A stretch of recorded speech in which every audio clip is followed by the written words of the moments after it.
नमस्कार, आप देख रहे हैं आईबीसी 24। इस खास बुलेटिन में आपका बहुत बहुत स्वागत है। चुनावी बिसात पर मुद्दे तो कई हैं जिन पर सियासी दल एक दूसरे को घेरने का मौका नहीं छोड़ते और एक बात राम और गाय की हो तो बयानबाजी तेज हो जाती है।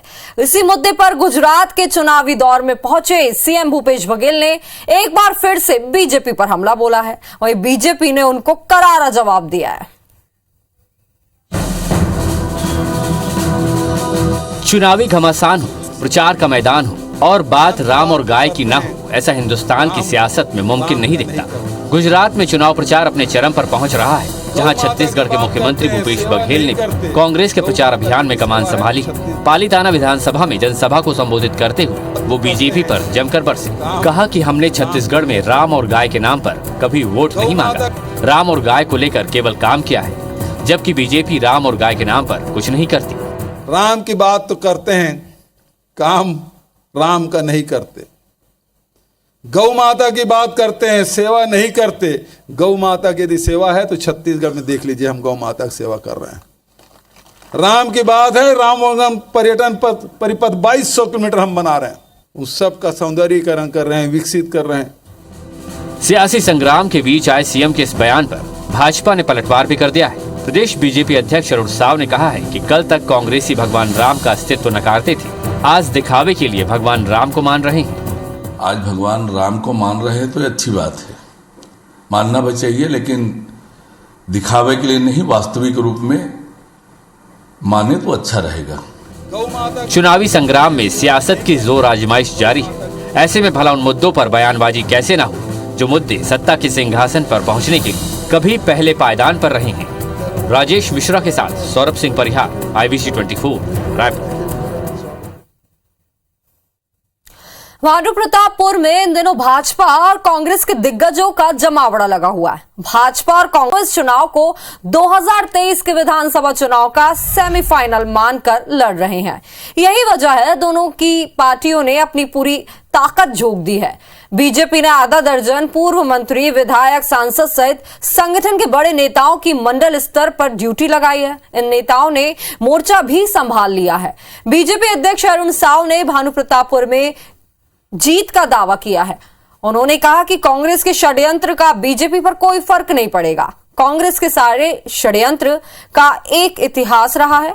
ब्रह्मानंद नेताम पर आरोप लगा रहे हैं, जनता इस बात को समझती है। शिवरतन शर्मा ने कहा कि छत्तीसगढ़ प्रदेश में चुनावी जन घोषणा पत्र में कांग्रेस 36 वायदे किए थे, लेकिन एक भी वादा पूरा नहीं किया। इधर भाजपा के आरोप पर मोहन मरकाम ने कहा कि कांग्रेस ये उपचुनाव भी जीतेगी और 2023 का चुनाव भी जीतकर फिर से सरकार बनाएगी। भानुप्रतापपुर सहित पूरे प्रदेश की जनता प्रदेश सरकार के कामकाज से खुश है। कांग्रेस के षड्यंत्र का एक इतिहास रहा है और जनता कांग्रेस के इस षड्यंत्र में फंसेगी नहीं और निश्चित रूप से कमल का बटन दबाकर भानुप्रतापपुर विधानसभा के उपचुनाव में हमारे प्रत्याशी ब्रह्मानंद नेताम को भारी बहुमत से जिताएगी। ये 36 वादे जो वादे किए गए थे उसमें कितने पूरे हुए? मैं आप लोगों के माध्यम से चुनौती देता हूं कि उस 36 में एक भी वादा पूरा नहीं हुआ। ज्यादा से ज्यादा वोटिंग भानुप्रतापपुर में हो सके, इसीलिए हम लोग डटे हुए हैं। भानुप्रतापपुर उपचुनाव हम लोग जीतेंगे। बढ़ते हैं आगे। रायपुर के नयापारा स्कूल पर कब्जे की कोशिश मामले में आईबीसी 24 की खबर दिखाए जाने के बाद बड़ी कार्रवाई हुई है। खबर दिखाने के 24 घंटे के भीतर ही जिला प्रशासन ने कार्रवाई करते हुए स्कूल परिसर को खाली करा दिया है। 24 घंटे पहले स्कूल कैंपस में खड़ी कार और ट्रैक्टर, जेसीबी जैसी गाड़ियां को बाहर करा दिया गया है। स्कूल परिसर को साफ सुथरा किया जा रहा है ताकि बच्चे यहां आराम से खेल सकें और स्कूल के आगे वाले हिस्से में रखे गए कबाड़ को भी हटा दिया गया है। इस पूरी कार्रवाई से स्कूल की प्रिंसिपल काफी खुश नजर आए और आईबीसी 24 को धन्यवाद देते हुए कहा कि सालों की मुश्किल से उन्हें निजात मिल गया है। वहीं इन गाड़ियों को खड़ी करने वाले लोगों ने भी अपनी गलती मानी और दोबारा ऐसा नहीं करने का भरोसा दिलाया। रायपुर के नयापारा स्कूल की यही तस्वीर है 24 घंटे पहले हमने यहाँ पे दिखाया था कि किस तरह से स्कूल के कैंपस में गाड़ियों की पार्किंग की जाती थी, बच्चों को खेलने के लिए जगह नहीं मिलती थी, बच्चे एक ही क्लासरूम में पढ़ने को मजबूर होते थे। हमने खबर दिखाई, मिशन आज़ाद नाम से वो खबर दिखाई, और फिर आज़ादी के बाद वो तस्वीर देखिए, 24 घंटे के बाद ही तस्वीर बदली है। साफ सफाई की जा रही है स्कूल परिसर की, और जहां पर जो पिछले हिस्से में, स्कूल के पिछले हिस्से में ट्रैक्टर खड़े होते थे, जो बालू से लदी हुई गाड़ियां खड़ी होती थी, जेसीबी खड़ा किया जाता था, ऑटो और तमाम दूसरी चीजें रखी जाती थी, वो परिसर अब पूरी तरह से खाली करा लिया गया है। न सिर्फ खाली करा लिया गया है, बल्कि अब इस कैंपस को साफ सफाई भी की जा रही है, सजाया संवारा भी जा रहा है, ताकि इस स्कूल में जो बच्चे पढ़ने आते हैं, कम से कम उन्हें एक खेलने के लिए साफ सुथरा माहौल मिले। अब स्कूल के प्रिंसिपल भी यहाँ पहुंचे हैं, कुछ स्थानीय लोग भी हैं, हम उनसे भी बातचीत करेंगे। जो तस्वीर हमने दिखाई 24 घंटे पहले, वो निश्चित रूप से गलत था, क्योंकि स्कूल स्कूल ही रहे, वो कोई गैरेज न बने। क्या कहेंगे आप? इसमें हम ये कहेंगे कि सर, ये जो आप बोल रहे हैं ठीक है, लेकिन खाली पड़ा था काफी समय से जी। रात में गाड़ी रखते हैं, हम सुबह हटा देते हैं। अच्छा, वो गाड़ियां आप लगाते थे क्या? जी जी जी। अच्छा, आप वो नहीं लेकिन देखिए, स्कूल है तो स्कूल जैसा ही रहेगा। हाँ, स्कूल जैसे रहेगी, पूरा सहयोग रहता है हम लोग का। निगम से और शासन से हमारा यही है कि उनका कहीं पे भी अच्छा उनका अगर रहवासी घर मिल जाए तो वो यहाँ से दे दिया जाए उनको। चलिए, ये भी रहेंगे, स्कूल की प्रिंसिपल है आपके हमारे साथ है, मुस्कुरा रही हैं आप, हमें भी खुशी हो रही है, कम से कम ये बदलाव तो हुआ। हाँ, वो आपको इसके लिए फिर से मैं धन्यवाद दे रही हूँ सर जी। और ये है कि जैसा गार्डन बोले आप यहाँ, तो गार्डन तो हम पेड़ पौधे की तो मैं बहुत ज्यादा शौकीन हूँ ना, आई हूँ तब से कर ही रही हूँ कुछ कुछ। हाँ, तो बस इस यहाँ मतलब 24 घंटे पानी की व्यवस्था हो तो एक बोर हो जाए, जिसके कारण फिर गर्मी में भी जैसा पेड़ पौधे लगते हैं, गर्मी में सूख जाते हैं, निगम का भी नल रहता है, उससे पर्याप्त पानी नहीं हो पाता पौधों के लिए, तो एक बोर की व्यवस्था हो जाएगी। हाँ जी बिल्कुल, थैंक यू। चलिए, तो ये एक सामाजिक सरोकार को निभाया IBC 24 ने, 24 घंटे के अंदर तस्वीर बदली, और जिसने भी इसमें मदद की सबका शुक्रिया, और सब लोगों ने अपना एक योगदान दिया, इसको खाली कराया। जिनकी गाड़ियां खड़ी होती थी, उन्होंने भी खुद सपोर्ट किया और गाड़ी खाली कराई। अब उम्मीद करते हैं कि कम से कम ये जो सुंदर सी तस्वीर है वो बरकरार रहे, और इसके बाद यहाँ पे जो गाड़ियां खड़ी होने का जो सिलसिला था वो थमेगा, और कम से कम जो बच्चे यहाँ पे पढ़ने आते हैं उनको एक साफ सुथरा सा स्कूल परिसर और खेलने की जगह मिल सकेगी। कैमरा पर्सन लखन शर्मा के साथ राजेश राज, IBC 24 रायपुर। बढ़ते हैं आगे। बालोद जेल से 2 बंदी फरार हो गए हैं, जिनमें से एक बंदी को पकड़ लिया गया है, लेकिन आधिकारिक तौर पर अभी तक पुलिस ने पुष्टि नहीं की है। दरअसल जेल के अंदर 2 नए बैरक का निर्माण किया जा रहा है, जिसका फायदा उठाकर दोनों आरोपी जेल ब्रेक करने में कामयाब हुए। बंदी शिव कुमार नीताम पर रेप का आरोप है, तो वहीं विकास कुमार पर हत्या का आरोप है। पूरे मामले में जेल प्रबंधन की लापरवाही सामने आई है। घटना के बाद से जेल प्रबंधन ने मामले को छुपाने का प्रयास किया। जेल के सिक्योरिटी पर भी सवाल किए जा रहे हैं। जेल की दीवार पर लगी फेसिंग पर लगे तार में करंट का प्रवाह भी नहीं हो रहा था। मामले में जांच अधिकारी SS तिग्गा ने कहा कि प्रहरी मोहन मंडावी को निलंबित कर दिया गया है और आगे की जांच की जा रही है। उनकी जांच करने के लिए मैं आया था, देखा मैंने, और अभी जांच चलेगी, उसके बाद हम बताएंगे रिजल्ट। अभी हमने एक प्रहरी को जो उससे कर्तव्य पे था, मोहित मंडावी, उसको सस्पेंड कर दिया है, और आगे जो जांच में निष्कर्ष होंगे वो बताए जाएंगे। डोंगरगढ़ के जोरातराई कोपेडी पुलिया के पास फैक्ट्री में पुलिस ने छापा मारा। बंद फैक्ट्री में अवैध रूप से गुटखा बनाया जा रहा था। मौके पर राजस्थान के रहने वाले सुपरवाइजर भंवरलाल चौधरी से पूछताछ की गई।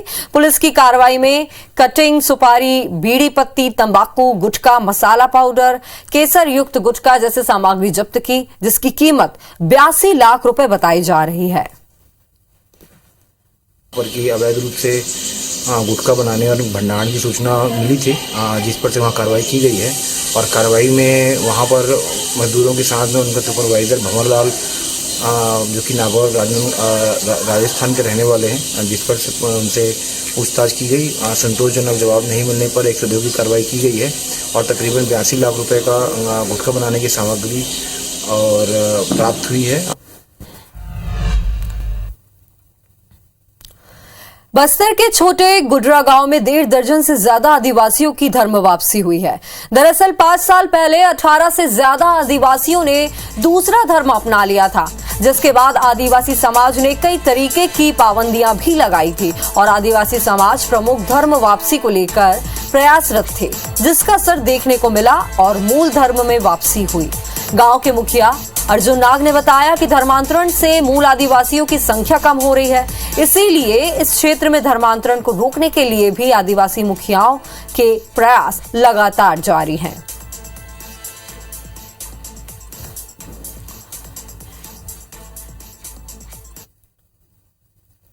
दुर्ग ट्रक मालिक संघ के ट्रांसपोर्टर्स ने दुर्ग बाईपास पर बने शिवनाथ टोल प्लाजा में लोकल गाड़ियों को टोल फ्री कराने की मांग पर प्रदर्शन किया।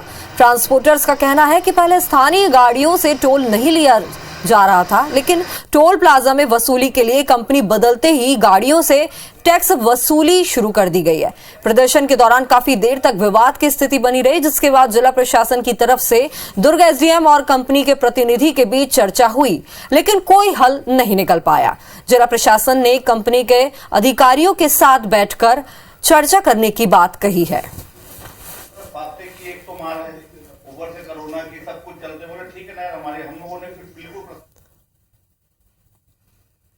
इधर दुर्ग पुलिस ने खेत खलिहान में लगी जुआफड़ पर छापा मारकर दर्जन भर से ज्यादा जुआरियों को पकड़ा है। मौके से पुलिस ने 53,000 रुपए जब्त भी किए हैं। अंडा क्षेत्र के जंजगिरी गांव में जुआरियों ने खेत खलिहान में जुआफड़ लगा रखी थी।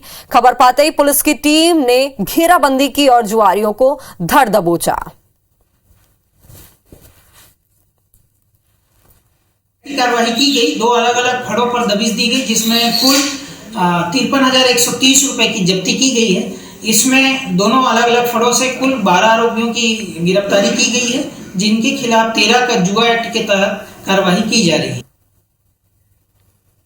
बलरामपुर जिले के राजपुर महामाया मंदिर परिसर में 24 नवंबर को ईसाई समुदाय और हिंदू संगठनों के बीच विवाद हुआ था।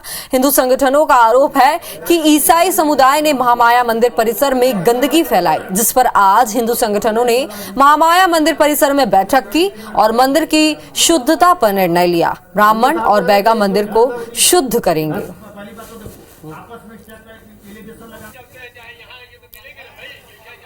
प्लेसमेंट प्रथा के खिलाफ और नियमितीकरण की मांग को लेकर प्रदेश भर के नगरीय निकाय में काम करने वाले प्लेसमेंट कर्मचारियों ने आज बड़ा आंदोलन किया। प्रदेश भर से करीब 10,000 कर्मचारी राजधानी रायपुर पहुंचे और 1 दिन का धरना प्रदर्शन कर अपनी ताकत का प्रदर्शन किया। कर्मचारियों की मांगों और आंदोलन का जायजा लिया हमारे संवाददाता राजेश राज ने।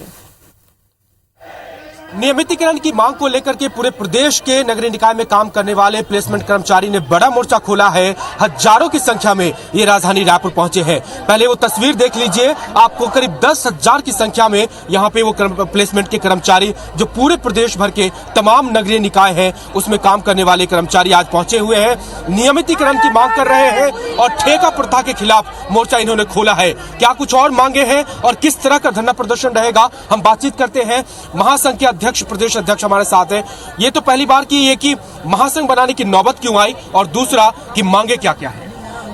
सर, सबसे पहले मैं बता दूं कि आज यहाँ जितने भी संख्या में उपस्थित हुए हैं हमारे जो कर्मचारी है, सभी कर्मचारी नगरीय निकाय के हैं, जिसमें नगर निगम, नगर पालिका और नगर पंचायत शामिल है। अभी टोटल 170 नगरीय निकाय हैं और पूरे 32-33 जिलों में 170 नगरीय निकाय में 100% प्लेसमेंट और ठेका से कार्य कराया जाता है।